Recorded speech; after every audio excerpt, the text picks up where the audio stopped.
Thank you very much for granting us this interview today. You are a worldwide recognized NLP trainer and author of many books, I think something like 40, and reference articles.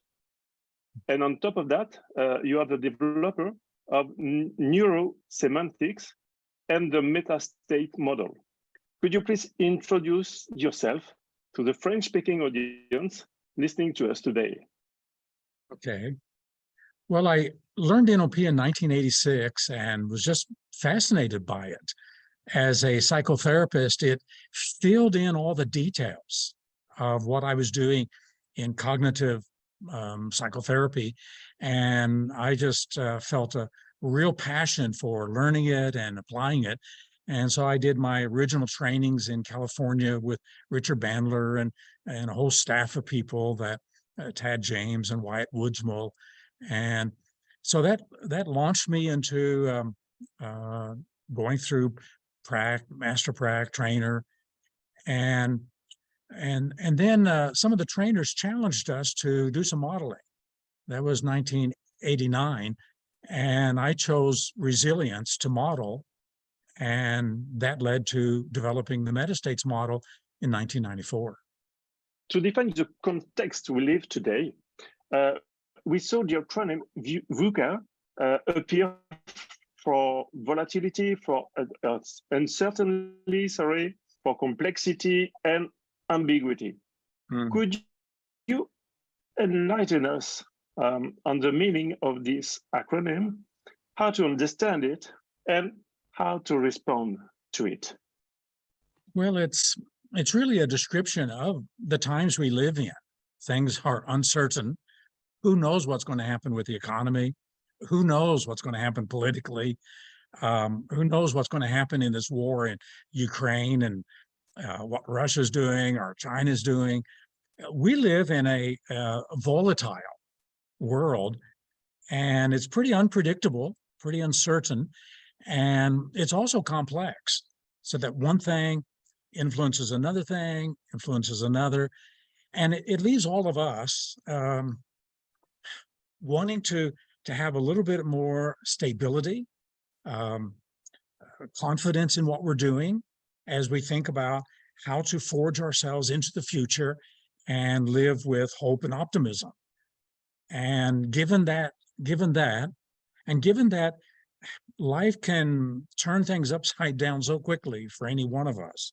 An accident, a disaster of nature, a hurricane or tornado, something. We need to be resilient. We need to be able to come back with determination and belief and optimism and hope and resourcefulness. And that's what this training is going to be about. You mentioned the notion of resilience, which is being talked about a lot right now. Could you give us your definition of and why resilience is so important to feel better on a personal level in order to support collective performance in organizations? Well, resilience is the ability to bounce back. So you have a setback, you get knocked down by life. It could be a health crisis. It could be a relationship crisis. It could be, do I have job security anymore? Or the people that are working for me, can I depend on them? And so resilience is the ability when something goes wrong to make it right. When something goes wrong, to come back with determination and belief and do the very best we can to stabilize things and to make things better. Next January, you will be leading a unique 2-day training at the Institut Repère in Paris to learn how to cultivate this resilience. Could you tell us a little bit more about the content of this training? I thought that the focus on the first day would be creating the foundation for resilience. If you're a victim of life's challenges and changes, you don't feel like you have the power to do anything about it.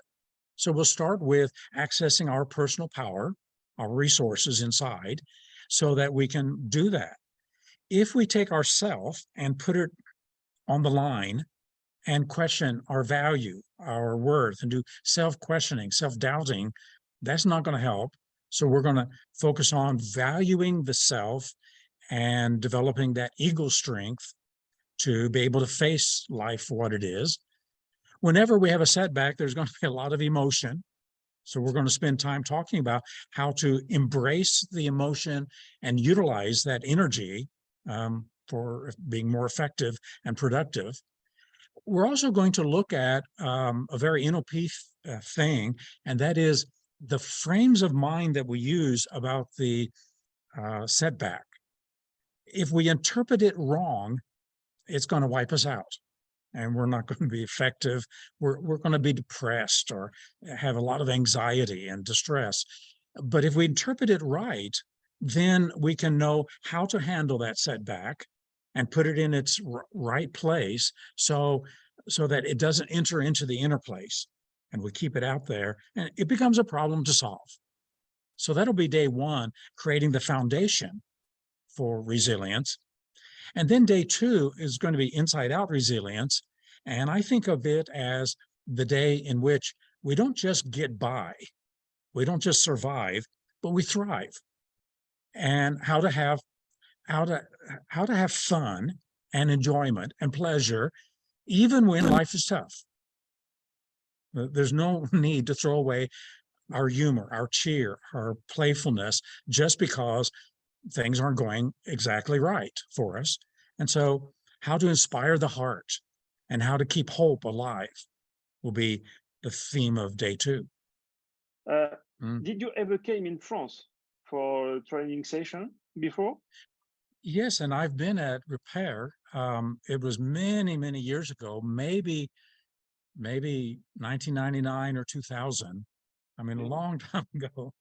So love being in France and looking forward to it again. Okay, very good. Well, thank you for the interview. I appreciate it. Me too. And I'm very happy to meet you in Paris in January. Okay, very good.